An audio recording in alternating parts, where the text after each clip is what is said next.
పటాన్చెరు మండలం క్యాసారం గ్రామంలో పంచాయతీ ఎన్నికల ప్రచారంలో బీజేపీ సర్పంచ్ అభ్యర్థి మనే కవిత సుధాకర్, వార్డు సభ్యుడు మేరీ శ్రీనివాస్ తమ వాగ్దానాలను తెలిపారు. గ్రామంలో సమస్యలను పరిష్కరిస్తామని, పెన్షన్ సమస్యలు, రేషన్ కార్డు లేని వారికి కార్డులు, బస్సు సదుపాయాలను కల్పిస్తామన్నారు. బీజేపీ అభ్యర్థిని నిలబెట్టినాను. 4వ వార్డు నెంబర్గా నేను నిలబడ్డాను. ముఖ్యంగా క్యాసార గ్రామంలో సమస్యలు ఏంటి అంటే మరి నిరుపేదకు పెన్షన్ రావట్లేదు, వితంతులకు అసలు రావట్లేదు. ఇప్పుడు 2.5 సంవత్సరాలు అవుతుంది. అవి మండలంలో ఉన్నాయి కానీ ఎక్కడ వచ్చిన సందర్భం లేదు. బస్సులు గీట ఒక 2 రోజుల నుంచి కావాలని నడిపిస్తుంది. అంతకుముందు బస్సులు గీట సౌకర్యాలు లేవు. అదేవిధంగా ఇంకా పెన్షన్లు కాకుండా రేషన్ కార్డుల విషయంలో అత్యధికంగా ఇంకా రేషన్ కార్డులు గిట్ట రిలీజ్ చేస్తా అని చెప్పిండు మన ముఖ్యమంత్రి గారు. మరి రేషన్ కార్డు గిట్ట మురికి కాలువలు, చెత్త చెదారం కాలువలు అవన్నీ ఇప్పుడు ఒకటి అన్నారు సార్, మీరు మురికి కాలువలు మీరు వచ్చి చూస్తే తెలుస్తుంది. ఒక హనుమాన్ టెంపుల్ బస్తీ ఒట్టి తొవి పెట్టి మురికి కావాలి.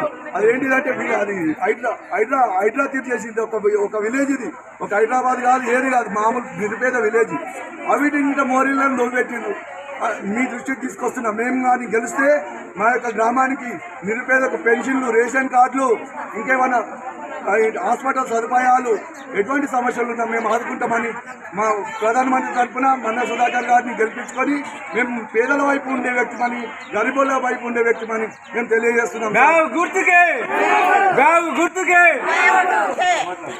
గెలిపించుకున్నాము. ఇప్పుడే గెలిపించుకొని మేము పనులు వేయించుకుంటాము. ఇంతకుముందు గెలిచిన వాటికి 6 ఎన్నికలు ఎవరు ఏ పనులు చేయలేదు. నా మూడు యాక్సిడెంట్ అయ్యి రాడున్నది. ఇంతవరకు పెన్షన్ లేదు. మా ఊళ్ళో పిల్లల కోడెప్పు బస్ లేదు. పిల్లలు చాలా ఇబ్బంది పడుతున్నారు. మొక్కలు కూడా ఊరి మీద పెన్షన్ వేస్తున్నారు. చేస్తారా? చేయించుకున్నాం మేము కొట్లాడి. ఆస్కారం ముందు కాబట్టి అలా ముందుకు వచ్చినాం.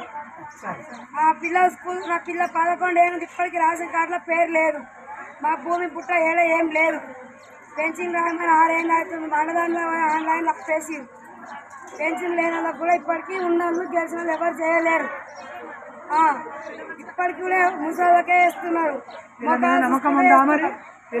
గెలిపిస్తే మేము చేయించుకుంటాం. చేయకుండా మేము కొట్లాడి సాధిస్తాం. మా కోరిక అది. నా భార్య కవిత సుధాకర్ గారు. ఈరోజు బీజేపీ బలపరిస్తే నేను సర్పంచ్గా భార్య నిలబెట్టాను. ఎందుకంటే ఇక్కడ గ్రామంలో చాలా అభివృద్ధి వెనుకబడ్డది. ఆ వెనుకబడ్డందుకు నేను ఆ గ్రామాన్ని చాలా అభివృద్ధి చేయడానికి, రైతులకు కానీ ఇంటింటికి కానీ కొన్ని సంక్షేమ పథకాలు చేయడానికి ముందుకొచ్చాను. 8 పథకాలు పెట్టాను. ఆ పథకాలు వచ్చేసి రైతులందరికీ వరికోత మిషన్ నేను సేవ చేయడానికి వాళ్ళకు ఉచితంగా ఇవ్వడం జరుగుతుంది. ఇంటింటికి వాటరు, మంచినీళ్ళు నేను అందజేయడం జరుగుతుంది. అలాగే గ్రామంలో అంబులెన్స్ నేను ఉచితంగా సేవ చేయాలని చెప్పేసి ముందుకు వచ్చాను. అలాగే ఇంటింటికి నేను బోర్ వేయాలని కూడా నా సొంత నిధులతో నేను వేస్తానని చెప్పేసి ముందుకు వచ్చాను. అలాగే ఆడబిడ్డ పుడితే నేను మేనమామగా పుస్తమెట్టలు ఇవ్వడానికి వచ్చాను. ఒక ఆడబిడ్డ పుడితే అదే తల్లిగా నేను, ఒక పెద్దింటి వాడిగా నేను ఆ ఇంటికి పెద్దవాడిగా నేను 5,000 రూపాయలు అందజేయడానికి వచ్చాను.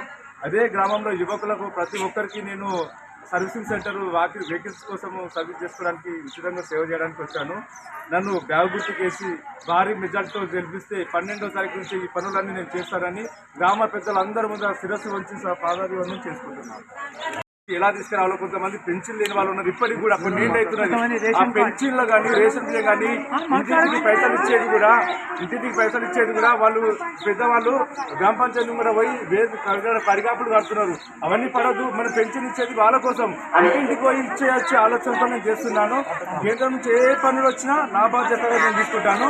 ఇవి నా సొంతగా కేంద్రం నుంచి మనకు ఫండ్ వచ్చినా రాకపోయినా ఈ పనులు చేయడానికి నేను ముందుకు వచ్చాను.